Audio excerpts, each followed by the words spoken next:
I was born with a curse in my throat. That's what the elders of my pack called it. This voice that came out too sweet, too haunting, too dangerous. A voice that didn't belong to an Omega, especially not a rejected one like me. The scent of pine needles crushed underfoot filled the air as I trudged through the forest path toward the great hall. Autumn's chill had settled into the valley, and the sunset painted the trees in hues of amber and crimson, like blood, like warning. My worn boots barely made a sound. I'd learned long ago how to move quietly, to exist on the periphery, to survive by being forgettable. Tonight was the Autumn Equinox Festival, the most important gathering of the year when all 5 packs of the Northern Territories would come together, including the Royal Pack, including him, Alpha King Alaric Blackthorn. My heart fluttered against my ribs like a trapped bird. I shouldn't have been invited. Rejected Omegas never were, but my sister Alara had become the pack's healer this year, and she'd insisted I attend as her assistant. "You've hidden long enough, Lyra," she'd said, pressing my grandmother's silver pendant into my palm that morning. The metal was worn smooth from years of nervous fingers. My grandmother's, then my mother's, now mine. The pendant felt heavy against my skin as I neared the great hall. Torches blazed outside the massive wooden structure, their flames dancing in the twilight, casting long shadows across the ground. Wolves in human form milled about in their finest clothes, laughing, touching, belonging. The air was thick with their mingled scents. Alpha, Beta, accepted Omega. All of them marked, all of them wanted. I clutched my grandmother's pendant. "A voice is power," she used to whisper to me before the rejection ceremony. "When everything else is taken, what remains in your throat can never be stolen." I hadn't understood then. Now, 6 years later, at 23, I understood too well. I paused at the edge of the clearing, my plain gray dress hanging loose on my frame. The mark of rejection, a crescent scar behind my right ear, seemed to burn as conversations died and heads turned in my direction. "What is she doing here?" someone whispered, loud enough for my enhanced hearing to catch. "Probably serving drinks," another replied with a snicker. I lowered my eyes, a reflex after years of conditioning. Rejected Omegas weren't supposed to make eye contact. We weren't supposed to speak unless spoken to. We weren't supposed to be seen at celebrations. "Lyra!" My sister's voice cut through the murmurs. Ilara appeared from the crowd, resplendent in her blue healer's robes, her dark hair braided with silver threads. Unlike me, she'd been blessed with our father's golden eyes and strong jaw, a perfect beta, useful, respected. She linked her arm through mine, her touch warm and secure. "You came." "You didn't give me much choice," I murmured, trying to ignore the stares boring into my back. "The Northern Alpha hasn't arrived yet," she said, pulling me toward the entrance. "But the other 4 packs are already inside. It's tense." It would be. The last time all 5 alphas had gathered, 2 years ago, there had been a challenge for territory that ended in bloodshed. The Northern Territories had been unstable ever since Alpha King Alaric had taken the throne after his father's mysterious death. Some said he was too young, too ruthless. Others said he wasn't ruthless enough. I'd never seen him in person. Rejected Omegas weren't permitted in royal gatherings, and he never visited our remote eastern pack. But I'd heard the stories of his cold demeanor, his tactical brilliance, his refusal to take a mate despite the political advantages it would bring. The great hall took my breath away. Hundreds of candles illuminated the massive space, their light reflecting off polished wood and stone. Long tables laden with food lined the walls, and the scent of roasted meat, fresh bread, and fermented berry wine made my mouth water. In the center, a large circular space remained empty, for dancing later, for challenges if they arose. Alara guided me to a small table near her station, where medicines and herbs were arranged should anyone need attention. "Stay here," she instructed. "Help me if I call, but otherwise, be invisible," I finished for her. "I know the rules, Alara," a pained expression crossed her face. "I just want you to be safe." Before she could say more, horns sounded at the entrance, and the hall fell silent. The Northern Pack had arrived. They entered like a dark tide, all dressed in black and silver, moving with the synchronized precision that made them the most feared warriors in all the territories. At their center walked a figure who could only be Alpha King Alaric Blackthorn. He wasn't what I expected. Taller than most, yes, but leaner than the brutish alphas I was used to seeing. His power wasn't in bulk, but in the deadly grace with which he moved, like a predator who never needed to rush. His hair was black as midnight, cut short on the sides but longer on top. And his eyes, even from a distance, I could see they were the color of storm clouds, gray and turbulent. A scar ran from his right temple down to his jawline, evidence of the challenge that had nearly cost him his throne last year. It should have marred his beauty, but somehow it only enhanced the dangerous aura surrounding him. "He's not wearing his crown," someone nearby whispered. "Bad omen," another replied. I shrank further into my corner as the festivities resumed. The Alpha King took his place at the high table alongside the other pack leaders, his expression unreadable as servants rushed to fill his goblet. I noticed he barely touched his food, his gaze constantly scanning the room as if searching for threats. The night progressed with formal exchanges between packs, announcements of births and deaths, agreements of trade and hunting grounds. I helped Alara tend to a young beta who'd drunk too much wine and an elderly omega who needed her pain tonic. No one spoke to me directly, which was a blessing. My voice, my curse, stayed safely locked away until the music began. First came the drums, primal and deep, resonating in my chest like a second heartbeat. Then flutes, their notes dancing and weaving through the air. Wolves began to pair off for the traditional dances, their movements fluid and sensual, a reminder of what I could never have, a mate, a place, belonging. I watched from the shadows as Alara was led to the dance floor by a handsome beta from the Western Pack. She deserved happiness. She deserved everything I couldn't have. "You there, girl?" The voice made me jump.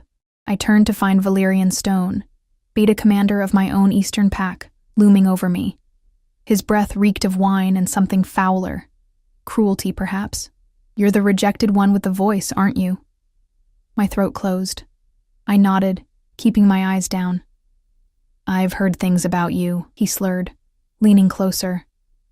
"That before your rejection, you could sing so sweetly birds would fall silent. That it's why Alpha Thorn had you rejected. Feared you might enchant his son." I said nothing. The truth was more complicated, but it didn't matter now. "Sing for us," he said, his tone shifting from curious to commanding. I don't sing anymore," I whispered. His hand shot out, gripping my arm hard enough to bruise. "That wasn't a request. Rejected one." He raised his voice. "Hey, everyone! The Eastern Pack has brought their cursed Omega. Shouldn't she entertain us?" Conversations halted. Music faded.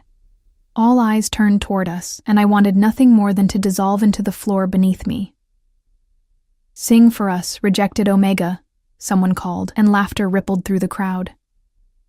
"Yes, sing." Others joined in, the cruel game spreading like wildfire. I searched desperately for Alara, but she was trapped on the far side of the hall, her face a mask of horror as she tried to push through the crowd. Beta Valerian dragged me toward the center of the room, into the empty circle meant for honored dancers. Our Alpha rejected her because her voice is said to be too powerful, too bewitching, he announced, his words slightly slurred. "Shouldn't we judge for ourselves? Sing for us, rejected Omega. Show us this dangerous power." Tears burned in my eyes as wolves from all 5 packs gathered around, their expressions ranging from amusement to disgust to morbid curiosity. I clutched my grandmother's pendant, feeling the worn silver warm under my touch. A voice is power. When everything else is taken, what remains in your throat can never be stolen. "I said sing!" Valerian shook me, and the pendant slipped from my fingers, falling to the floor with a soft clink. As I bent to retrieve it, a hush fell over the hall. The air seemed to grow heavy, charged with a new energy. "What is happening here?"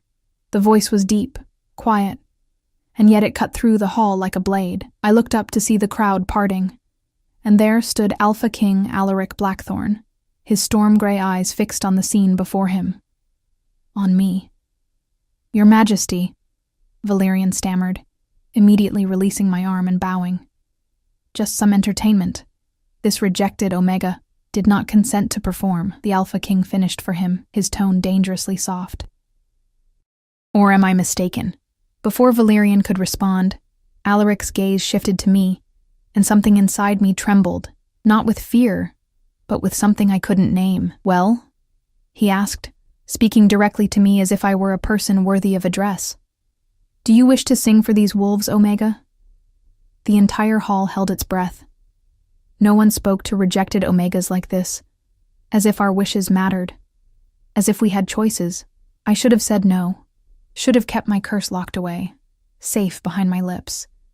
Instead, I heard myself whisper, I will sing, but only one song. And the Alpha King's eyes widened just slightly, the first crack in his impassive mask. The silence that followed my response was deafening. A rejected Omega speaking directly to the Alpha King. It was unheard of.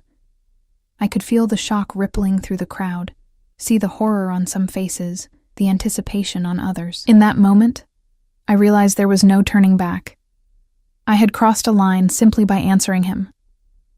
Alpha King Alaric didn't move, his storm-gray eyes studying me with an intensity that made my skin prickle. There was no anger in his gaze, only a sharp curiosity that felt more dangerous somehow. One song, he repeated, his deep voice sending an involuntary shiver down my spine. He stepped back, creating more space in the circle, then made a small gesture with his hand. Proceed. I bent down slowly to retrieve my grandmother's pendant, feeling the weight of hundreds of stares. My fingers trembled as I clutched the worn silver, drawing strength from its familiar contours. The hall remained utterly silent, waiting. What song could possibly matter in this moment? What melody could protect me from what would surely come after? Punishment for speaking out of turn, for drawing attention, for existing in a space where rejected Omegas should never be. I closed my eyes, remembering my grandmother's weathered face, the secret nights when she would teach me the old songs from before the pack wars, before Omegas were classified as worthy or unworthy. The moon sees what the sun does not, she used to say. And sometimes, Lyra, the darkness is where true power awakens. My grandmother had been rejected too, though no one ever spoke of why. She had lived alone at the edge of the territory, tolerated only because of her knowledge of healing plants. It was there, in her tiny cabin smelling of dried herbs and pine smoke, that I had first discovered what my voice could do. I took a deep breath, letting the scents of the hall fill my lungs. Wood smoke, wine, fear, curiosity. And then, I sang. The first note was soft, a mere whisper of sound that nonetheless carried to every corner of the vast hall. It was an ancient lullaby, one sung by mothers to children during the long winter nights when hunger and cold threatened to consume the weaker pack members. Sleep, little wolf, beneath the silver moon. The stars keep watch till morning comes too soon. Though shadows gather and the night grows deep, the pack surrounds you in your sleep. My voice grew stronger with each word, and I felt something unfurling inside me. Something I had kept tightly bound for 6 long years, a power, warm and electric, flowing from my core into my throat, into the air around me. The forest holds its secrets in the dark. The ancient trees stand silent, grim and stark. But you are safe within these loving arms, protected from all worldly harms. I opened my eyes as I began the 3rd verse, and what I saw almost made me stumble over the words. The wolves around me stood transfixed, their expressions slack, pupils dilated. Some swayed slightly with the melody, others remained perfectly still, barely breathing. Even Beta Valerian, who moments ago had gripped my arm with cruel fingers, now stared at me with parted lips and glassy eyes. But it was the Alpha King who captured my attention completely. Alaric Blackthorn, the most powerful wolf in the Northern Territories, regarded me with an expression I had never seen directed at me before. Wonder. The hard lines of his face had softened, the perpetual vigilance in his posture momentarily forgotten. His storm-gray eyes were wide, focused entirely on me as if nothing else in the room existed. The sight gave me courage, and as I sang the final verse, I allowed my voice to carry all the loneliness, all the yearning, all the silent rage I had swallowed for years. When dawn breaks over mountain tall, and shadows flee the sun's bright call, remember this, my precious one. Your strength lies in what can't be won. Through winter's bite and summer's heat, through triumph's joy and harsh defeat, the lone wolf dies, the pack survives, but true power comes from inside. The last note hung in the air, crystal clear and haunting. For several heartbeats after I finished, not a single person moved or spoke. It was as if time itself had paused, caught in the spell of my voice. Then, like waking from a collective dream, the hall seemed to inhale. Wolves blinked, shook their heads slightly, glanced at each other in confusion or amazement. Some looked frightened, others appeared strangely moved, wiping at eyes suddenly damp with tears. Alpha King Alaric was the first to recover, straightening his shoulders and clearing his throat. The mask of cool detachment slid back into place, but not before I caught a flash of something in his eyes. Recognition, perhaps, or realization. "What is your name?" he asked, his voice lower than before, rougher around the edges. Again, the hall held its collective breath. He was addressing me directly a second time, breaking protocol, crossing boundaries. "Lyra," I answered, my own voice barely more than a whisper now. "Lyra Moonshade of the Eastern Pack." "Lyra Moonshade," he repeated, and hearing my name on his lips sent an unexpected warmth cascading through me. That was most impressive. A murmur swept through the crowd. Impressive? A rejected Omega? Before anyone could react further, the doors to the great hall burst open with a thunderous bang. A warrior from the northern pack staggered in, blood seeping from a wound at his temple, his clothes torn and dirty. "Your Majesty!" he gasped, falling to one knee before Alaric. "We're under attack. Southern rogues. At least 30. They've breached the outer perimeter." The peaceful atmosphere shattered instantly. Alaric's expression hardened as he barked orders, his voice now carrying the unmistakable command of an alpha. "Warriors to arms, civilians to the inner chambers." Now, chaos erupted as wolves rushed to follow his commands. Warriors from all 5 packs moved toward the doors, shifting forms even as they ran. Mothers gathered children. Elders were quickly escorted toward the back of the hall where hidden tunnels led to safer quarters. In the confusion, I found myself pushed and jostled, forgotten once more. I searched desperately for Alara, catching glimpses of her blue healer's robes as she moved quickly to gather her medicines. A hand gripped my arm, and I turned, expecting Alara, only to find myself staring into the cold eyes of Beta Valerian. "What did you do?" he hissed, his fingers digging painfully into my flesh. "That wasn't natural. The way they all looked at you, the way he looked at you. I just sang," I whispered, trying to pull away. "Please, I need to find my sister." "You bewitched them," he snarled, dragging me sideways, away from the main rush of people. "You bewitched the Alpha King himself. Do you have any idea how dangerous that is? What happens to Omegas who draw too much attention?" I did know. Rejection was considered merciful compared to the alternatives. "Let me go," I said, struggling against his grip, but he was too strong, pulling me toward a side door that led to the kitchens. "Alpha Thorn was right to reject you," Valerian muttered. But he should have done more. A voice like that is a threat to the entire pack structure, to the hierarchy that keeps us all safe. A cold dread settled in my stomach. The kitchens would be empty now, everyone having fled to the safe rooms. No one would hear me scream. As if reading my thoughts, Valerian smiled, a cruel twist of lips. "Don't worry, little Omega. I'm not going to kill you. But by the time I'm done, you won't be using that voice to enchant anyone ever again." Terror gave me strength. I twisted violently in his grip and managed to break free, but as I turned to run, I collided with a solid wall of muscle and warmth. Strong hands steadied me, and I looked up into the face of Alpha King Alaric Blackthorn. "Is there a problem here?" he asked, his voice deceptively calm, though I could feel tension radiating from him like heat from a fire. Valerian immediately dropped into a submissive posture, head bowed. "No problem, Your Majesty. Just ensuring the rejected Omega returns to her proper place." "Her proper place," Alaric repeated slowly, his eyes never leaving Valerian's face. "And where might that be, Beta Valerian? Since when does the Eastern Pact's second-in-command concern himself with the whereabouts of a single Omega during an attack? Something dangerous flashed in Alaric's eyes, a glimpse of the wolf beneath the man, predatory and fierce. Valerian swallowed hard. I was following Alpha Thorn's standing orders regarding this particular Omega. She's unstable, dangerous even. Is she? Alaric's voice had dropped to nearly a whisper, but the threat in it was unmistakable.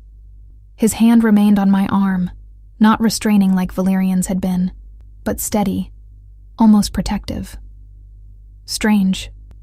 She seems perfectly stable to me, and the only danger I've witnessed tonight came from your manhandling of a pack member under my protection. Under his protection? I stared up at him, confused.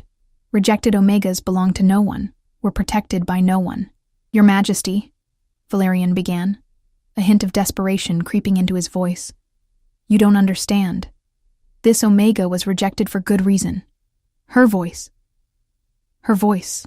Alaric cut him off, is remarkable, and right now, I require it. Return to your Alpha, Beta Valerian. Tell him the Northern Pack has taken temporary custody of Lyra Moonshade for her own safety during this attack. Valerian's face drained of color. But that was not a suggestion. Alaric's words were soft, but landed like physical blows. The power of an Alpha King, the most dominant wolf in all 5 territories, rolled off him in waves, forcing Valerian to take a step back. Yes, Your Majesty, Valerian managed through gritted teeth, before turning and disappearing into the crowd. Alaric's attention shifted to me, and I found myself unable to look away from his intense gaze. Up close, his eyes weren't simply gray. They contained flecks of silver and midnight blue, like a sky caught between storm and stars. Are you harmed? He asked, his voice gentler than I would have expected from an Alpha, especially one with his reputation. I shook my head, still too stunned to speak. A thunderous crash echoed from somewhere outside the hall, followed by snarls and the unmistakable sounds of combat. We don't have much time, he said, glancing toward the main doors where his warriors were engaged in battle. Come with me. It wasn't a request. Despite his gentle tone, I recognized the command of an Alpha, a command no wolf, especially an Omega, could easily resist. My sister, I managed, finding my voice at last. Ilara, the Eastern Pact's healer. I can't leave her. Something like respect flickered across his face. Your sister will be safe in the healer's quarters. They're well protected. He paused, studying me with that penetrating gaze. But you won't be safe anywhere in this hall. Not after what just happened. Because I sang? I asked, confused. A corner of his mouth lifted in what might have been the ghost of a smile. Because of how we all reacted when you sang. His expression darkened. Valerian was right about one thing. Drawing that kind of attention is dangerous for someone in your position. Before I could respond, another crash sounded, closer this time. Alaric's head snapped toward the noise, his entire body tensing. We need to move. Now. His hand slid down to grasp mine, and the contact sent a jolt of electricity up my arm. Trust me, Lyra Moonshade. Please. The please caught me off guard. Alphas never said please, especially not to rejected Omegas. And yet here was the Alpha King himself, holding my hand and asking, not commanding, for my trust. In that moment, with chaos erupting around us, and the memory of Valerian's threat still fresh, I made my choice. I nodded. And Alaric Blackthorn, Alpha King of the Northern Territories, pulled me through the crowd toward a hidden door behind the high table, his hand warm and firm around mine. While behind us, the great hall descended into the fury of battle. The passage behind the high table was narrow and dimly lit, smelling of stone dust and old secrets. Alaric moved with the confidence of someone who had walked these hidden corridors many times, his broad shoulders nearly brushing both walls as he led me deeper into the mountain. My heart hammered against my ribs, each beat a question I couldn't voice. Why me? Why now? What did he want? Behind us, the sounds of battle grew fainter.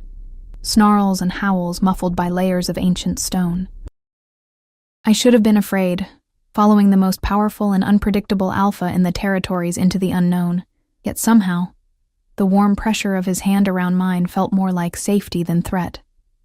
"Watch your step here," he murmured, his deep voice reverberating in the confined space. A faint blue light emanated from crystals embedded in the ceiling, casting eerie shadows across his sharp features. The floor dropped suddenly. I nodded, though he couldn't see me in the near darkness, and carefully navigated the uneven steps. The pendant around my neck seemed to grow heavier with each step, as if my grandmother's spirit was trying to warn me, or guide me. After what felt like an eternity of twisting passages and steep stairs, we emerged into a circular chamber that took my breath away. Unlike the rough-hewn tunnel, this room was finished with polished stone that gleamed in the light of dozens of candles. Bookshelves lined the walls, packed with ancient tomes and scrolls. A massive desk carved from a single piece of oak dominated one side, covered with maps and documents. On the other side, a hearth crackled with welcoming warmth, flanked by 2 plush chairs that looked bizarrely comfortable in this hidden fortress. "The King's Sanctuary," Alaric said, finally releasing my hand as the heavy door swung shut behind us. "No one enters without my permission.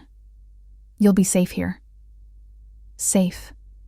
The word felt foreign on my tongue, a concept I'd forgotten long ago. Rejected Omegas were never truly safe. Why? The question escaped before I could stop it. I immediately dropped my gaze to the floor, an instinctive submission after years of conditioning. "I mean, forgive me, Your Majesty, but why would you bring me here? I'm just a rejected Omega with a voice that stopped the hearts of every wolf in that hall," he finished, moving toward a cabinet near the hearth. A voice that even now echoes in my mind like a spell. He withdrew 2 goblets and a crystal decanter filled with amber liquid. "You are many things, Lyra Moonshade, but just is not one of them." Heat crept up my neck at his words. No one had spoken to me this way since before my rejection. No one had seen me as anything but shameful, burdensome, invisible. "Here." He extended one of the goblets toward me. "Highland whiskey. The situation seems to call for it." I hesitated before accepting the drink, our fingers brushing momentarily.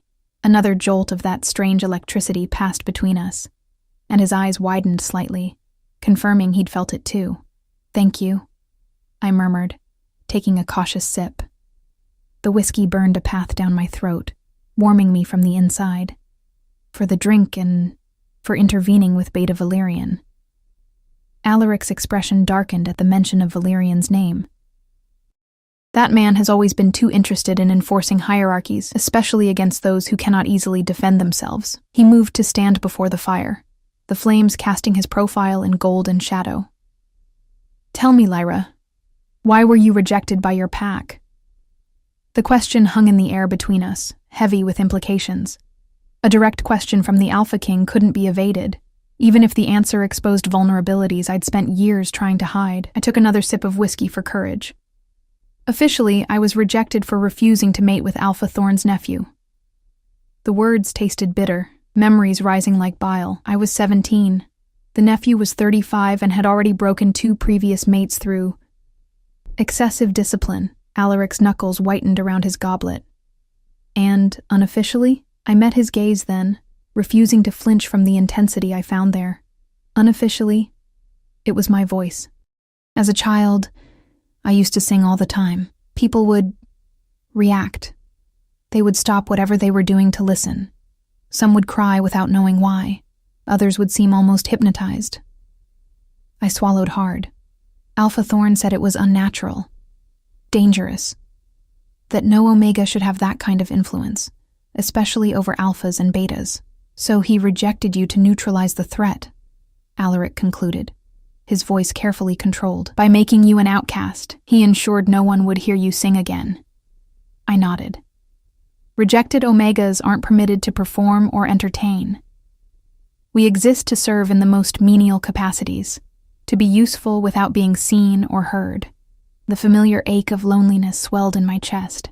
For 6 years, I've only sung in secret, when I was completely alone, until tonight. There was something like admiration in his tone. "Until tonight," I agreed. I don't know why I agreed to sing. It was foolish. Now Alpha Thorn will have even more reason to... I stopped, suddenly remembering the battle still raging outside these walls. The attack. Shouldn't you be with your warriors? Your pack needs you. A ghost of a smile touched his lips. My second is more than capable of handling a band of southern rogues. This isn't their first attempt, merely their most brazen.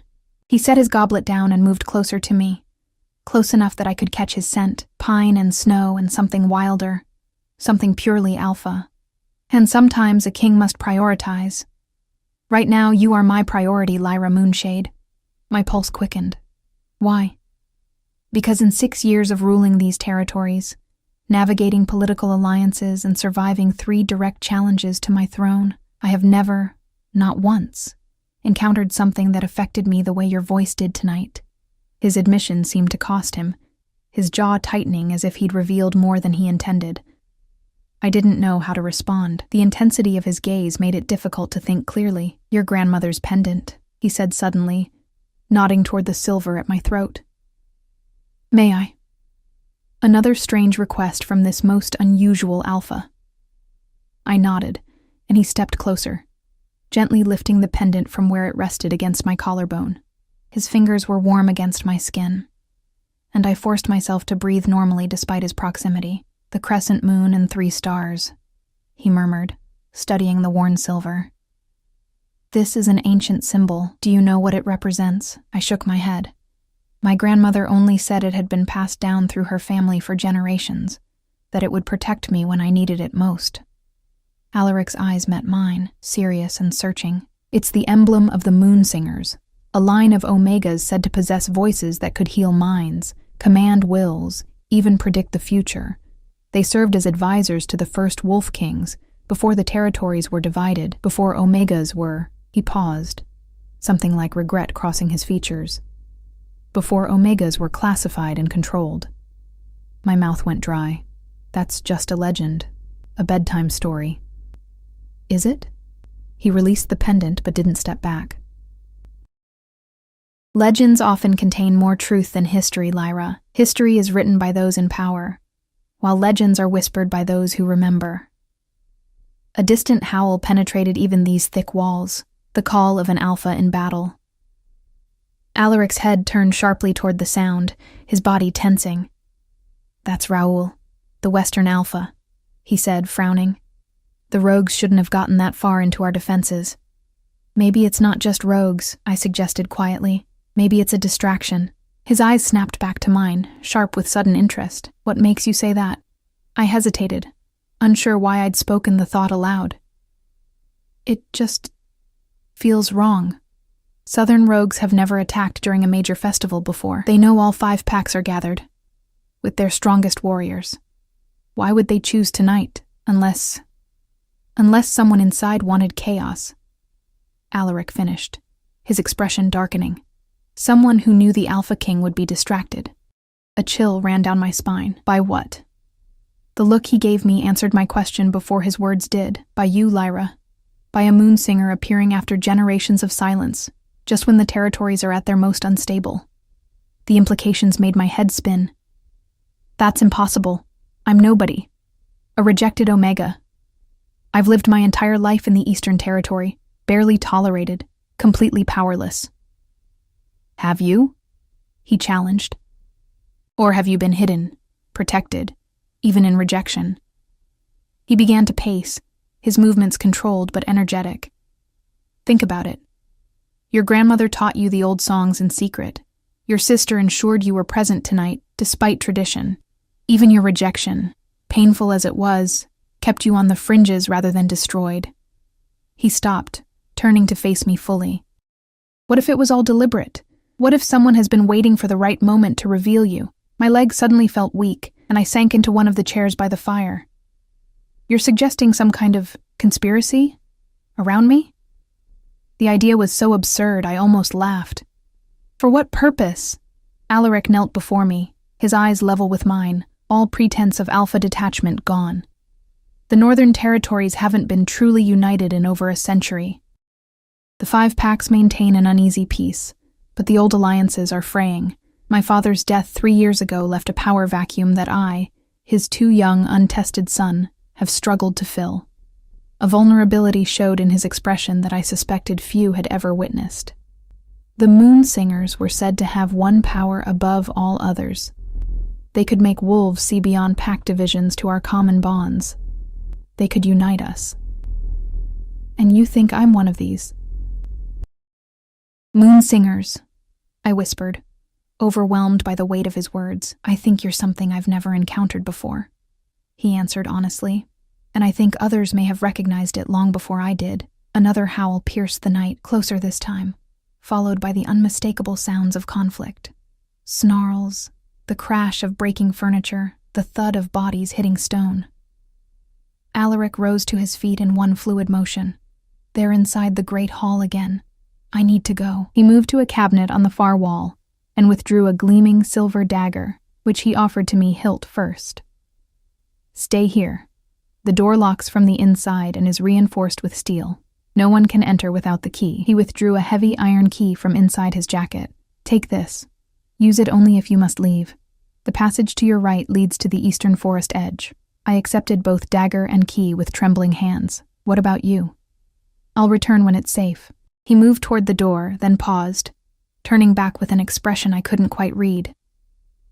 Lyra, when you sang tonight, did you intend to affect us as you did? The question caught me off guard. No, I answered truthfully. I've never intentionally tried to influence anyone with my voice. I just sing what I feel. He nodded, as if my answer confirmed something important. And that, perhaps, is the most powerful magic of all. Before I could respond, he added, if I don't return by dawn, use the key. Find your sister and leave the territory. Go north, beyond the mountains. There are wolves there who remember the old ways, who would protect a moon singer. With those ominous words, he was gone, the heavy door closing behind him with a resounding thud. Alone in the king's sanctuary, I clutched the dagger to my chest, my mind reeling. Moonsinger, conspiracy, magic. The words circled like hungry wolves, too fantastic to believe yet too specific to dismiss. I moved to the bookshelves, scanning titles by the candlelight. Many were written in ancient script I couldn't read, but others were in the common tongue. One slim volume bound in faded blue leather caught my eye. Histories of the First Pack. I pulled it from the shelf with careful fingers and opened it to a page marked with a pressed moonflower, a rare bloom that only opened under the full moon. The illustration on the page stole my breath. A woman stood upon a stone dais, wolves in human form kneeling before her. From her open mouth emanated silver spirals that touched each listener. Around her neck hung a pendant identical to my grandmother's, the crescent moon and 3 stars.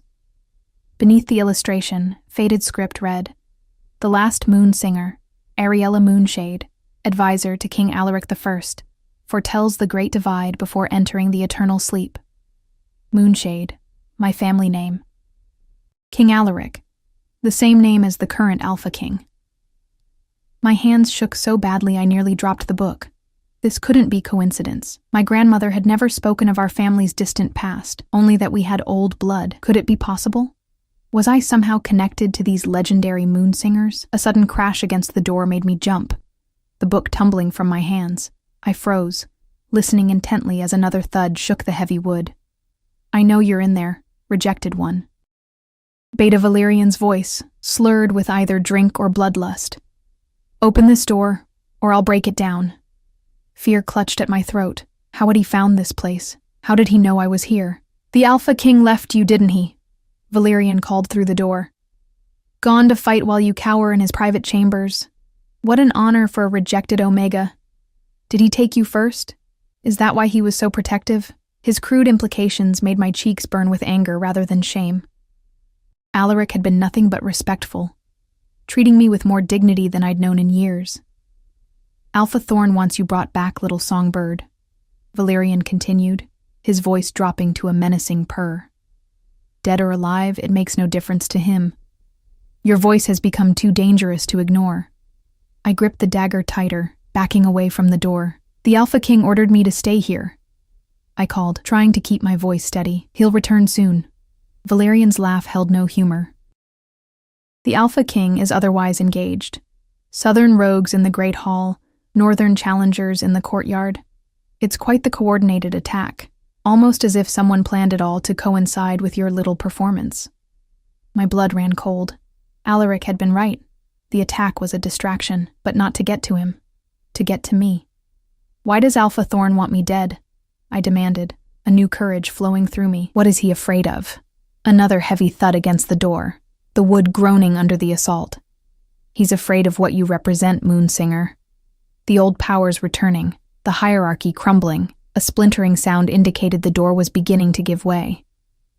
The Eastern Pack has controlled your bloodline for generations, keeping you weak, hidden, but useful. Your grandmother was too old, too cautious. But you've shown your power now. There's no putting that back in the cage. My mind raced, pieces falling into place with sickening clarity. My rejection hadn't been punishment.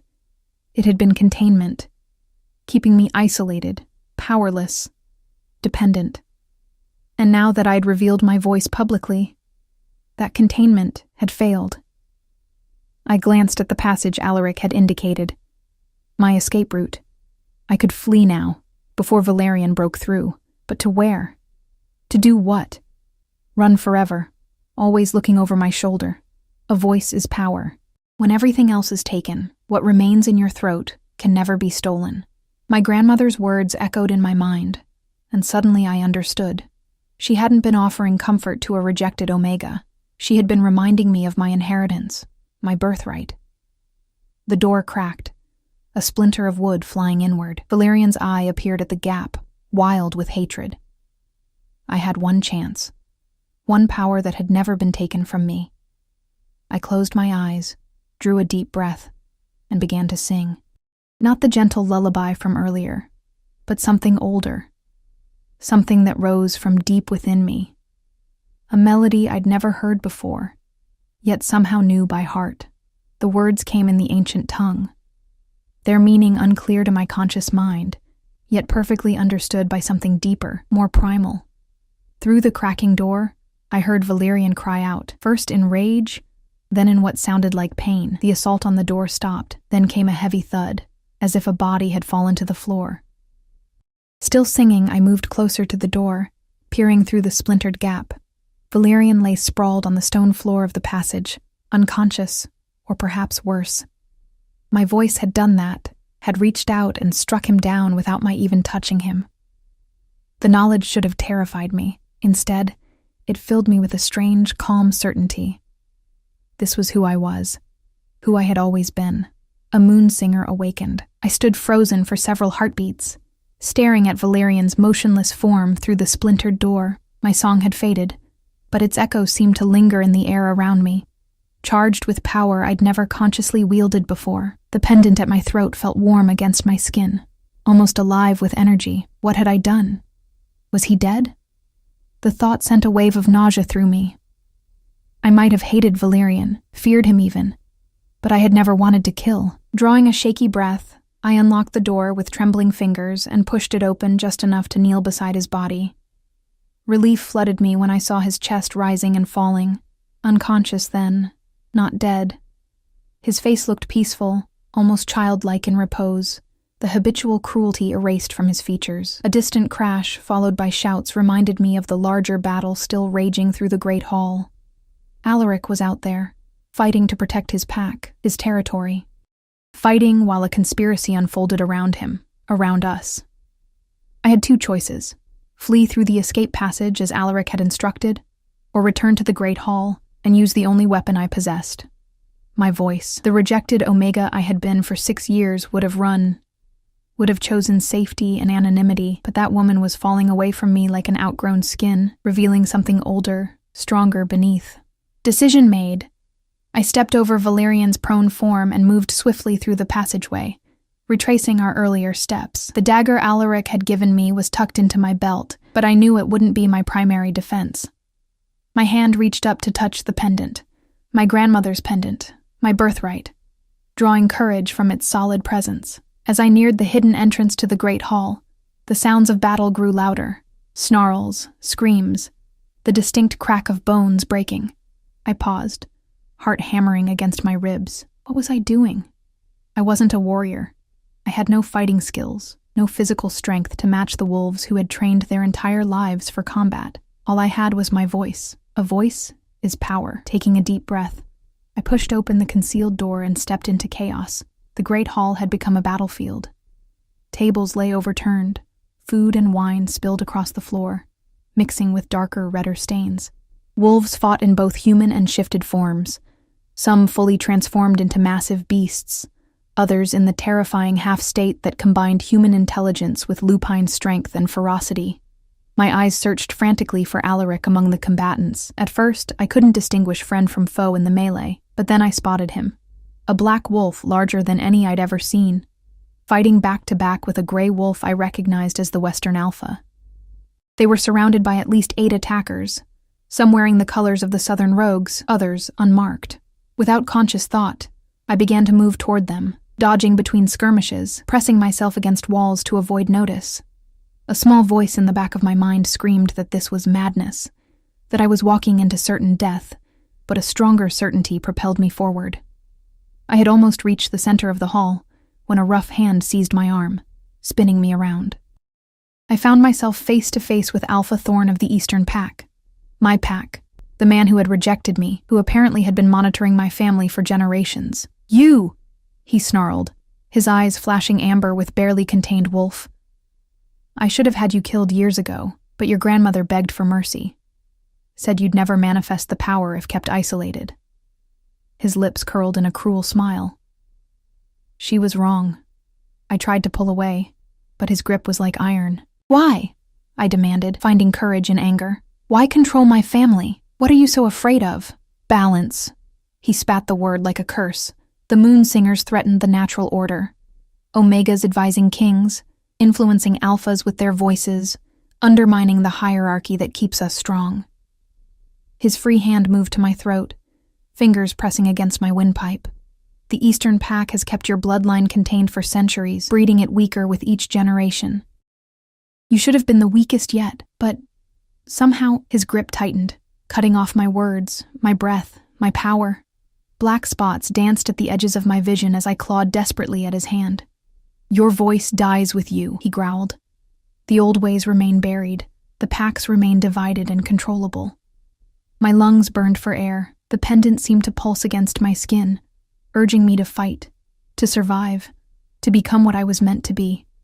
With the last of my strength, I drove my knee upward, catching Alpha Thorn in the groin. His grip loosened just enough for me to wrench free, stumbling backward, dragging precious air into my starved lungs. "You dare?" he snarled, advancing on me, his body beginning to shift, bones cracking as his form elongated. I straightened, one hand pressed to my bruised throat, the other clutching my grandmother's pendant. No more running, no more hiding.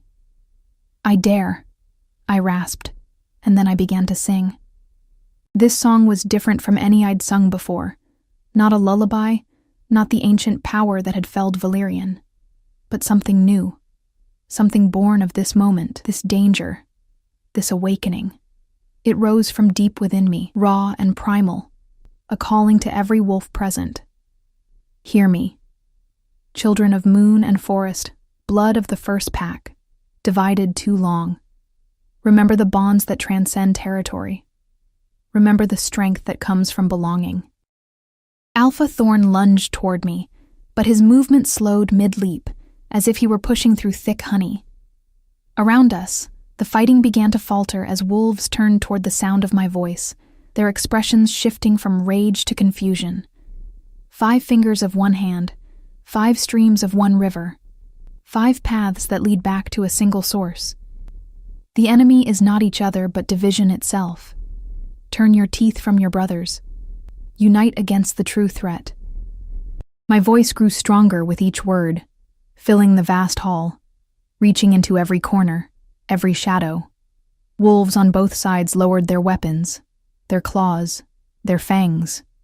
Some sank to their knees. Others stood transfixed. Alpha Thorn remained frozen before me, his face contorted in a rictus of hatred and fear. Through the crowd, a path cleared, and Alaric appeared, shifted back to human form, bleeding from a gash across his chest, but standing tall and regal. His storm gray eyes locked with mine, filled with wonder and something deeper, something that made my heart stutter in its rhythm. "Lyra," he said, my name a caress on his lips. I didn't break my song, but I extended my hand toward him, and he moved forward as if drawn by an invisible thread, taking it in his own. The moment our skin touched, a surge of energy passed between us, amplifying my voice, transforming it into something more powerful than either of us alone. Together, we turned to face Alpha Thorn, who had collapsed to his knees, his shift receding, leaving him looking smaller, older, defeated. "It's over, Thorn," Alaric said, his voice carrying the unmistakable authority of the Alpha King. "The conspiracy ends tonight. The Eastern Pack will be placed under new leadership, and the Moonsinger's bloodline will be restored to its rightful place in our society." "You fool," Thorn gasped, glaring up at Alaric. "She'll destroy everything. The hierarchy, the traditions, your own power. Perhaps some traditions need to end." Alaric replied calmly. "Perhaps some power should be shared rather than hoarded." His hand tightened around mine. "The territories have been divided too long. 5 packs fighting over scraps, while greater threats gather beyond our borders." Around us, the hall had grown completely silent. Every wolf, whether warrior, civilian, eastern, western, northern, southern, or forest, watching and listening with rapt attention. "The Moonsingers didn't threaten the Alpha Kings of old," Alaric continued, addressing not just Thorn but all present. "They complemented them. Together, voice and fang, wisdom and strength, they created the greatest era of peace and prosperity our kind has ever known." He turned to look at me, his expression open, vulnerable. History repeats itself, if we're wise enough to let it. My song had faded to a gentle hum, but its effect remained.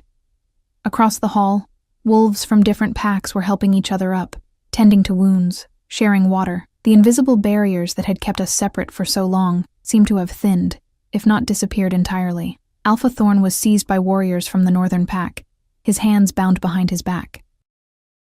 "This isn't over," he snarled as they dragged him away. "The other alphas won't accept this. An Omega with power, they'll never allow it." "They already have," came a voice from behind us. I turned to see the Western Alpha approaching, his silver hair matted with blood, but his eyes clear and determined. I, Raoul of the Western Pack, recognized the Moonsinger and pledged my pack's alliance to the Northern Throne. One by one, the remaining alphas stepped forward, the stern female alpha of the Southern Pack, still in half shift with claws extended, the ancient wise-eyed alpha of the Forest Pack, leaning on a gnarled staff. Each acknowledged me, pledged to Alaric, united in a way that hadn't been seen in generations. Throughout it all, Alaric never released my hand, his touch a constant anchor in the storm of changes swirling around me. As the wounded were tended to and the dead honored, as prisoners were secured and alliances formalized, he led me away from the center of attention, finding a quiet alcove where we could speak privately. "You came back," he said, his voice low and intense. "I told you to flee if there was danger. Yet you returned to the battle. Why?" I met his gaze steadily, no longer afraid to look an alpha in the eyes. "Because running would never have ended. Because I finally understood what my grandmother had been preparing me for all along. Because—" I hesitated, then added softly, "because I couldn't leave you to face this alone." Something flashed in his eyes. Surprise, vulnerability, hope. "When you sang," he said, "it was like hearing a voice I'd been waiting for my entire life without knowing it, like finding the missing piece to a puzzle I'd been trying to solve since taking the throne."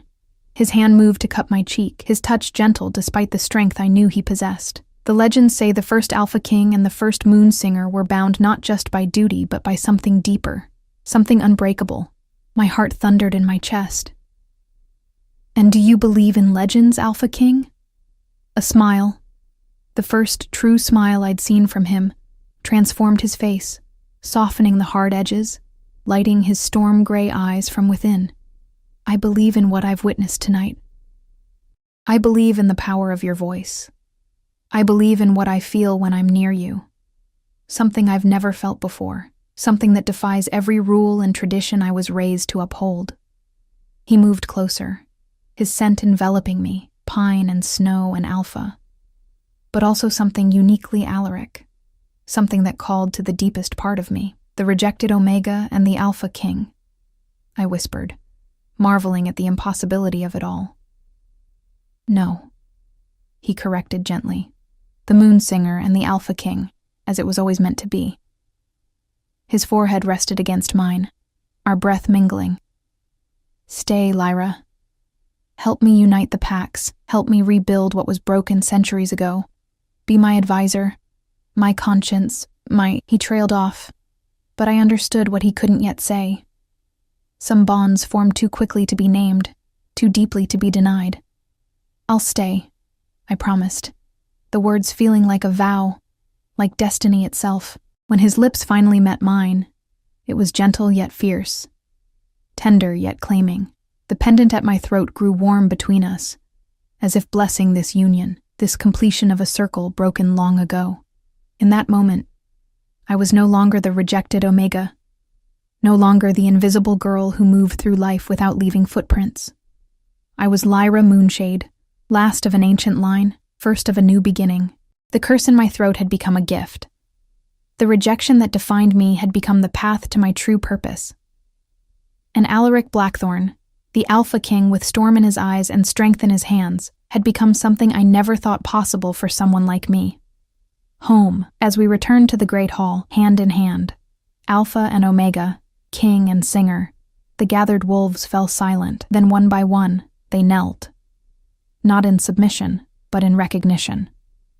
Recognition of something old made new again. Something broken made whole. Sing for us, Alaric whispered, his eyes never leaving mine. Sing for all of us, and so I did. My voice rising clear and true in the dawn light now streaming through the high windows, healing the wounds of centuries, binding the packs as one, weaving a future from the threads of a forgotten past. This time, when the Alpha King fell under the spell of my voice, he did so willingly, proudly, his heart given freely to the Omega, who had been rejected only to find her true power, the power to unite, to heal, to love, to sing for him, and him alone.